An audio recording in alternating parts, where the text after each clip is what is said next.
2002 সালে ফ্রান্সকে কাঁদিয়েছিল সেনেগাল। 24 বছর পর বিশ্বকাপের মঞ্চে আবারও মুখোমুখি লড়াই, প্রতিশোধ নাকি ইতিহাস রচনা। সেনেগাল লড়েছে বুক চিতিয়ে, চোখে চোখ রেখে, এক মুহূর্তের জন্য ভয় পায়নি বিশ্ব চ্যাম্পিয়নদের। কিন্তু বড় ম্যাচে পার্থক্য গড়ে দেন বড় তারকারা, আর সেই নাম কিলিয়ান এমবাপ্পে।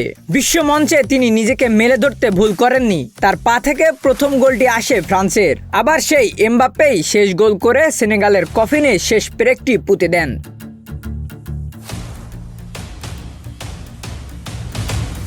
সেনেগাল শেষ মুহূর্তে আশা ফিরিয়েছিল, কিন্তু এমবাপ্পের সেই আশার প্রদীপ নিভিয়ে দেন নিজের দ্বিতীয় গোলে। শেষ বাঁশি, ফ্রান্স 3 সেনেগাল 1। স্কোরবোর্ড বলবে ফ্রান্স জিতেছে, কিন্তু 90 মিনিটের লড়াইয়ে সেনেগাল রেখে গেল নিজেদের গল্প। Desk report, news flash 70 all.